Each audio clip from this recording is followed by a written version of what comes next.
يا صباح الجمال من شيماء جمال. مش عارفه اقولها زي كل مره.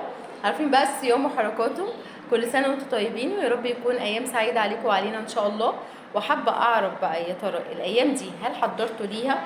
عملتوا ذكريات حلوه مع اولادكم ولا لا؟ يعني عايزه اقول لكم والله انا بحاول على قد ما اقدر، بحاول على قد ما اقدر اني يعني اقدر ان انا اسيب ذكرى حلوه في حياتهم، واي حاجه هعملها اكيد مع يونس فريده هقول لكم عليها عشان تعملوا زيها. لو كل ام عندها بقى. بصوا ايه هو سؤال كان بيراودني بصراحه. انا دلوقتي معايا يونس سنه سنتين ونص او سنتين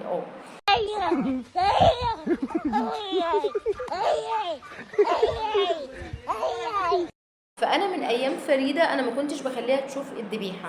ليه؟ لان الطفل في الوقت ده او في السن ده عموما، لو انت افتكرتي ان هو صغير ومش فاهم، لا على فكره ده بيحس جدا وبيفهم وبيتاثر حتى لو هو ما اتكلمش.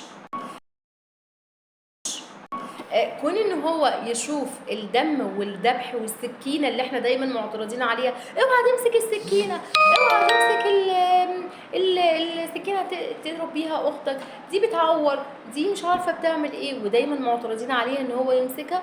فده بيسبب جواه قلق وخوف وصدمه، بيعمل جوه الطفل ده اللي هو ما بين السنتين او الاصغر او الاكبر.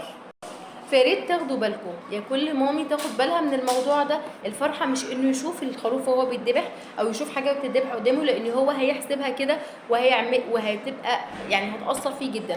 وطبعا انت اكتر حد تفرق معاكي نفسيه ابنك. عرفيه اجواء العيد، عايشيه في جو الاضحيه السعيده. في قصه هبقى اعملها ان شاء الله وانزلها لكم برضو بطريقتي، تعرفوه يعني ايه خروف، يعني ايه الذبح، بحيث ان هو يبقى عنده. طب هل هو هيفهم؟ على فكره هيفهم وهيخزن، بس مش لازم يبين لك ان هو فاهم.